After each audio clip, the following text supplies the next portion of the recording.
नमस्कार दर्शकवृन्द, यति बेला काठमाडौँमा राष्ट्रवादीहरू आन्दोलनमा उत्रिरहेका छन्। हामीलाई राजै चाहिन्छ, राजाले नै देश बचाउनुहुन्छ भन्ने नाराका साथ ठुलो जमघट भिड ओर्लिएको छ। राजावादीहरू गणतन्त्रात्मक व्यवस्थाले हामी जनतालाई केही पनि दिन सकेन, बरु नेताहरूलाई मात्र यसले पोस्यो, यसले नेताहरूको मात्रै भलो गर्यो, नेपाली जनतालाई टाउकोमा ऋण बाहेक केही पनि दिन सकेन भन्ने नाराका साथ अगाडि बढ्दैछन्।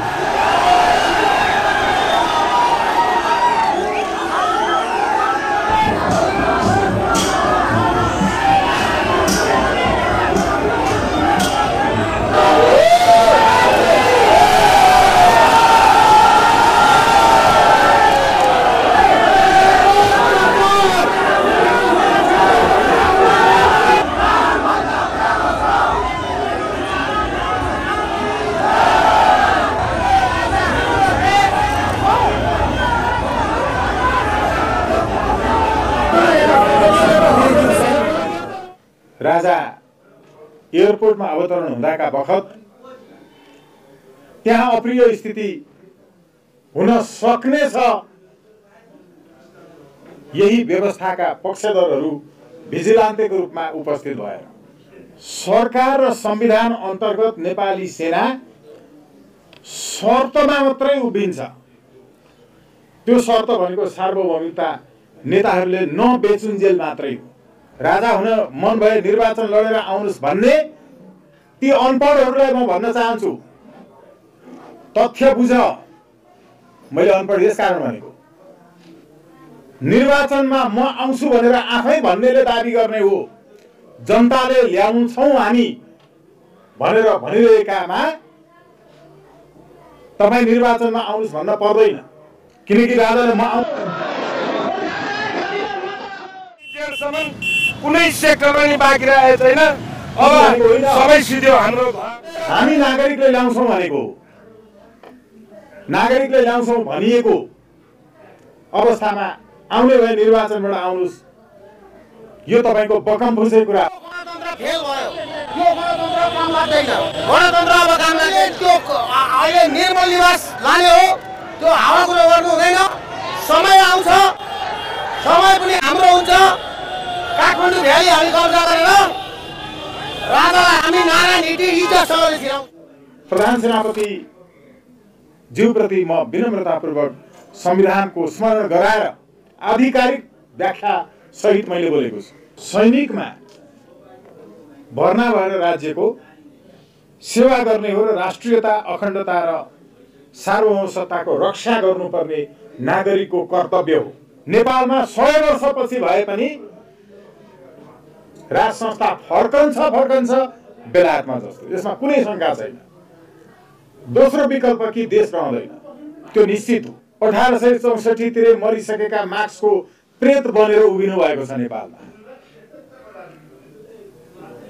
मरिसकेका लेनिनको भूत बनेर बसेका छन् नेपालमा लेनिनवादी भन्नेहरू। मरिसकेका माओका प्रेतहरू छन् नेपालमा माओवादी भन्नेहरू। यी बेग्ला बेग्लै नाम गरेका एउटै दलहरू मिलेर हाम्रो राष्ट्रियता अन्त्य गरे, हाम्रो सार्वभौमिकता बेचे। कुलमान घिसिङज्यूलाई तपाईँ 0 अङ्क दिनुहुन्छ, तपाईँ दिमाग शून्यहरूको कति अङ्क प्राप्त भएको छ जनताको मनमा? राज्य कोषबाट सासुको उपचार गरिदिने अहिलेका राष्ट्रपति नै हुन् रामचन्द्र पौडेल।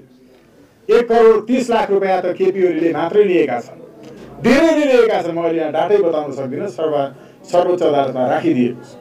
देश जुन अवस्थामा दल र नेताहरूले ल्याइ पुर्याएका छन्, देशको सार्वभौमिकता विदेशीको हातमा सुम्पिसकेका छन्।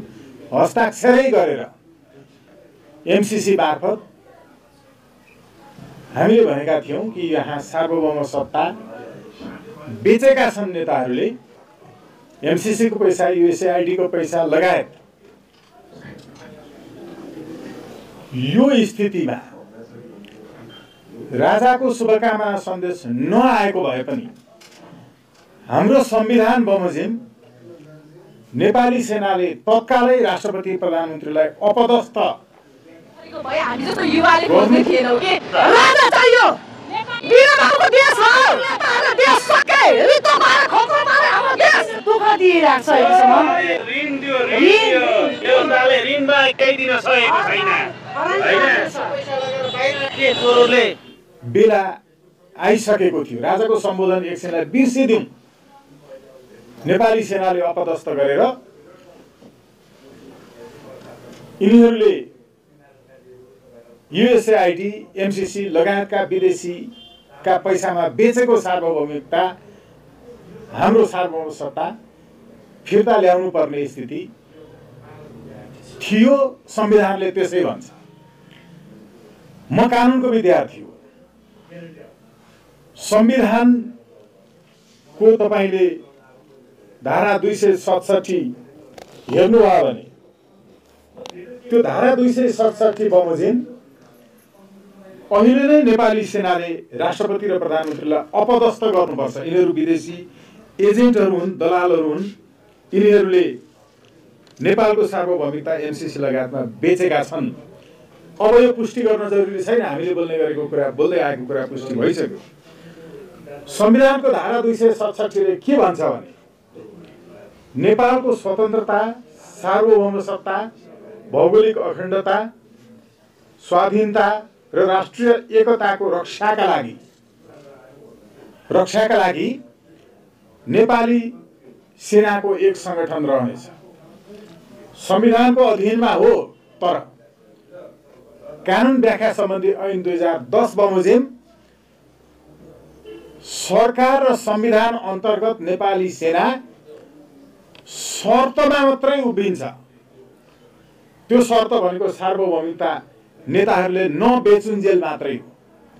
सार्वभौम सत्ताको रक्षा सरकारले नगरी विदेशीबाट बिक्री भएको स्थितिमा संविधानकै रक्षा गर्न, सार्वभौम सत्ताको रक्षा गर्न यही धारा 267 बमोजिम नेपाली सेनाले यो राष्ट्रपति प्रधानमन्त्रीलाई अपदस्थ गर्नुपर्छ।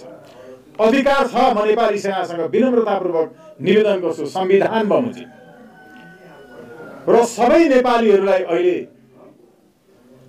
राष्ट्रिय सार्वभौमिकताको रक्षाका लागि नेपाली सेनामा बिना वर्दीका सैनिकका रूपमा उभिन नेपाली सेनाले आह्वान गर्नुपर्छ। यो संविधानको धारा 48 ले भन्छ। संविधानको धारा 48 ले नागरिकहरूलाई आफ्नो कर्तव्य निर्वाह गर्न भनेको छ।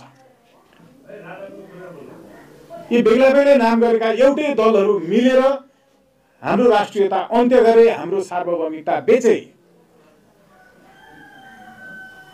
कहाँ बेचे अब पुष्टि गर्नु पर्दैन।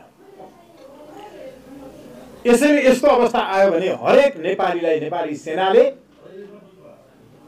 वर्दीले पुग्छ भने वर्दी लगाइदिएर, पुग्दैन भने हरेक नेपाली नागरिकलाई बिना वर्दीको सैनिक बनाएर सैनिक सेवामा भर्ना हुनका लागि आह्वान गरेर सार्वभौमिकता बेच्ने नेता, दल, सरकारलाई पनि कब्जामा लिनुपर्छ, नियन्त्रणमा लिनुपर्छ। यही भावना अनुसार संविधानको धारा 48 ले भनेको छ कि हामीले राज्यले चाहेका बखत अनिवार्य सेवा गर्नु, यो भनेको सैनिकमा भर्ना भएर राज्यको सेवा गर्ने हो र राष्ट्रियता, अखण्डता र सार्वभौम सत्ताको रक्षा गर्नुपर्ने नागरिकको कर्तव्य हो। यसैले म विनम्रतापूर्वक निवेदन गर्छु कि नेपाली सेनाले यो कर्तव्य निर्वाह गरोस्। यो भन्दा बढी नेपालको सार्वभौमिकता बेच्ने इतिहासमा नेताहरूले, सरकार स्वयंले कहिल्यै गरेको थिएन। यो अत्यन्त संकटको घडी हो। विदेशीले हाम्रो सार्वभौमिकता बेचे बापत यिनीहरूलाई दिएको पैसाले यी पार्टीहरूको सचिवालय चलिरहेको छ, अहिले बन्द हुन थालिसके। लेखकहरू, कविहरू, पत्रकार भनिएकाहरू सबै विदेशीको पैसाबाट चलेका छन्, केही देशभक्तहरू बाहेक। यो स्थितिमा सेनाले यसको रक्षा गर्नुपर्छ।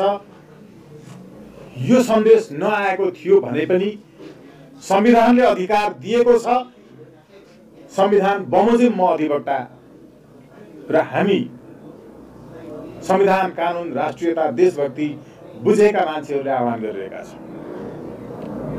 त्यस्तो नभएको अवस्थामा नागरिकले गर्छ, किनकि संविधानको धारा 48ले नागरिकलाई सैनिकै बनेर कर्तव्य निर्वाह गर राष्ट्रियताको रक्षाका लागि भनेको छ। अर्को, आर्थिक रूपले समेत मुलुक सङ्कटग्रस्त अवस्थामा पुग्दा र सरकारकै कारण, यिनीहरूको भ्रष्टाचारको कारण सङ्कटापन्न स्थितिमा